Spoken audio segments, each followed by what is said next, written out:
Todos sus lugares, por favor. Ok, ¿me escuchas, Fabián? Ok, ok. ¿Sí escuchas, Fabián?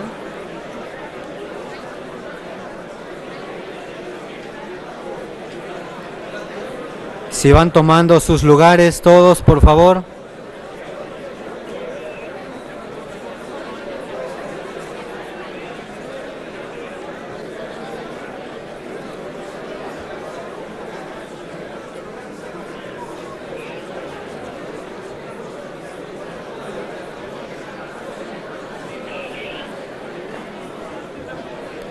Si copias, Fabián, ¿ya tienes audio?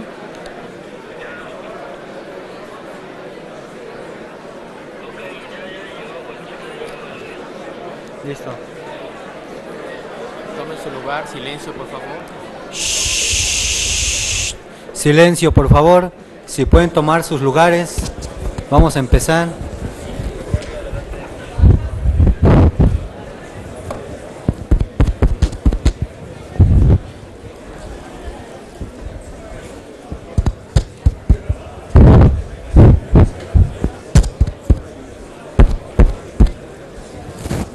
Bien, buenas tardes. Vamos a dar inicio a la primera sesión del día de hoy, de esta Semana Internacional. Tengo el gusto de presentarles al profesor John Médaille, profesor de la Universidad de Dallas. En la Universidad de Dallas imparte la materia de justicia social a los estudiantes de negocios de esta universidad. Es un hombre de negocios que tiene 31 años de experiencia en la dirección de empresas, en la alta dirección y en corporaciones de gran tamaño, de gran volumen, y también dedica parte de su tiempo al negocio de los bienes raíces.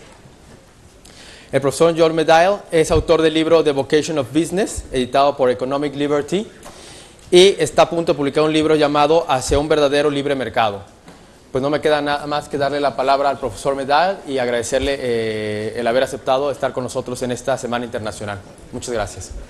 Adelante.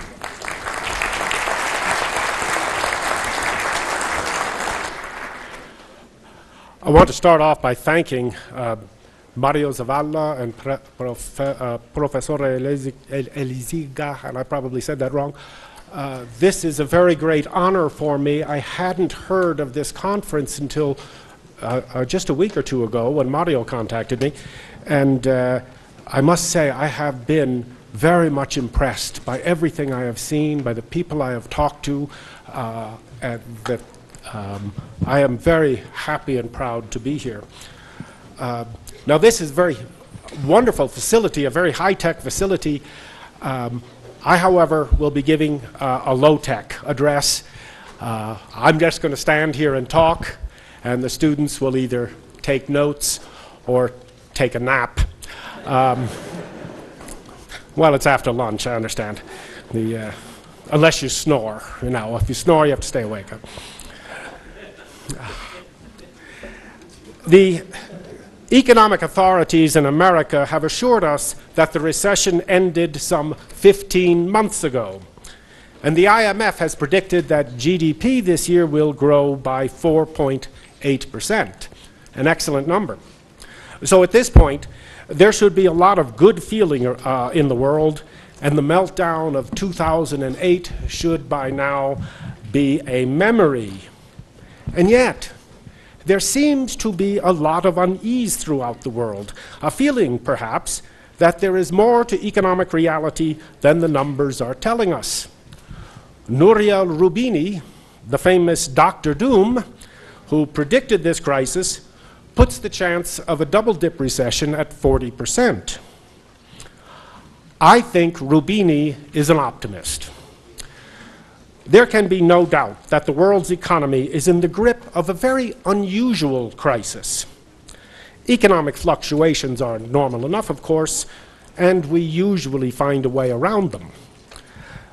But there is something fundamentally different about this crisis which will force us to face the fundamentals. When we analyze this downturn, we find something very peculiar indeed. Despite the development of the global economy, when we look at each country, we find growing inequality, with development confined to small groups, while the general mass of men are moving backwards.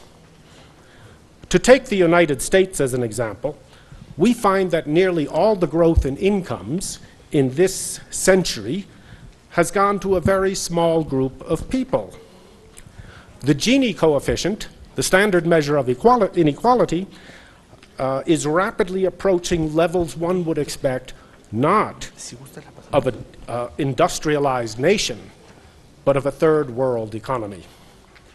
By the most optimistic estimate, the so-called U3, we have 15 million unemployed, and we have little hope of finding jobs for these, much less for the 200,000 new workers that come on stream every month.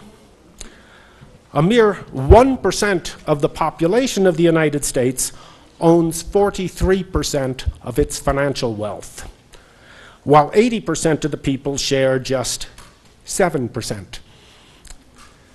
These are numbers not seen since 1929, and I do not think that date is a mere coincidence. Nor is it just an economic problem, as social systems of every kind are showing signs of stress. We have school systems that don't educate, prisons that are overflowing, infrastructures that are deteriorating, while the government is far too in debt to do much about it. We might be tempted to pass this all off as the problems of a mature, indeed aging society. However, when we look at countries around the globe that are considered to be developing successfully, we find similar or greater pathologies. For example, no one can deny the tremendous growth in a country like India, especially in its tech sector.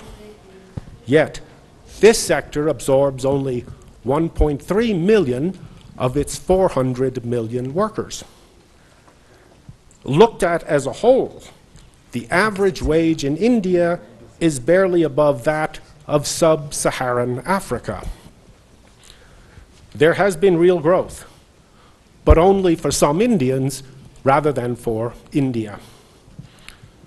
When we look at the range of pathologies confronting us, we can note, among other things, the financialization of economies, a global trading system that doesn't actually trade, and demographic problems that appear to be intractable.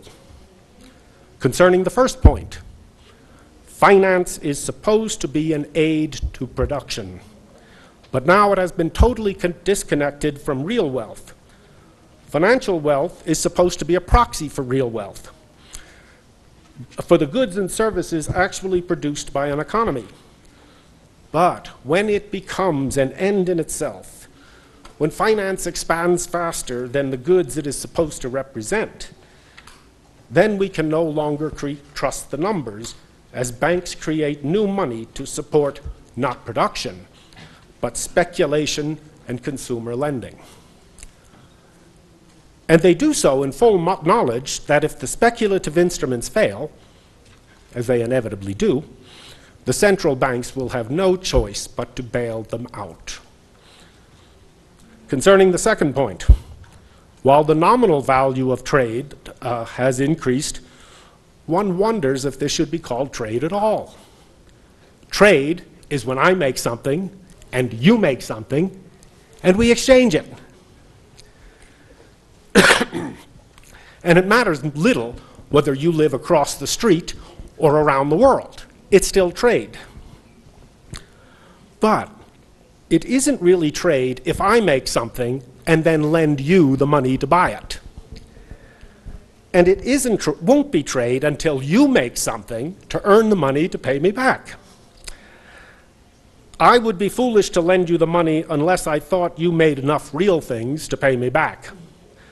Yet, the world subsidizes the United States as the consumer of last resort in order to maintain the facade of trade. The United States should have a declining currency based on decades of current account balances, deficits. Instead, nations use their export earnings to buy US dollars, thereby raising the value of the dollar and depressing their own currencies. This is a total misallocation of funds. Had the Chinese, for example, used the money to develop their own farming and consumer sectors, they would by now have the world's largest internal market and would have very little need for the Americans. When we look at the world's demographics, we find the exact opposite of that which was predicted even as recently as 10 years ago. Instead of continuously rising populations, nearly all nations and cultures are well below their replacement rates. This means that there are a shrinking population of working-age people called upon to support a growing population of retirees. In the United States, the Social Security Fund has gone cash negative for the first time, an event that wasn't supposed to happen until 2017, and now will require continuous subsidies from the general fund, a fund that already has too many claims on it. In China, the people have no choice but to maintain a high savings rate, since the one-child policy means that each child will be called upon to support 4 grandparents. Since that won't happen, the grandparents need to have resources of their own.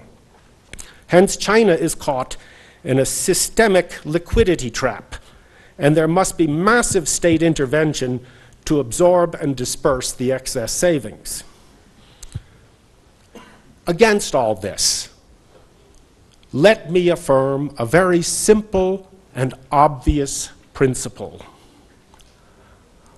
A nation does not advance unless the nation advances. That is the whole nation, not some part of the nation, not some small group in the nation, not one sector of the nation, the whole nation. You measure the real progress of a nation not from the top down, but from the bottom up. Now, this principle has a specific name: solidarity. Many people hearing this term will hear it as a moral term, and therefore severable from the actual science of economics and the praxis of business. However, I would like to assert something slightly different, namely that it is indeed a moral term and therefore intrinsic to economics and sound business practice. The numbers may lie to us, numbers like GDP. They may not reflect the real wealth, but only the financial wealth. They may be manipulated or expressed in currencies that are. Growth may be distributed to only a relative few, and so forth. Solidarity, on the other hand, while it may not provide a precise quantitative measure, does provide a reasonable basis for judgment. One can look at quantitative measures comparing the status of a given group, but one can also observe actual conditions and speak to actual people and make reasonable judgments. And as any business person knows, while calculation is essential to judgment, no real business decision is reducible to calculation alone.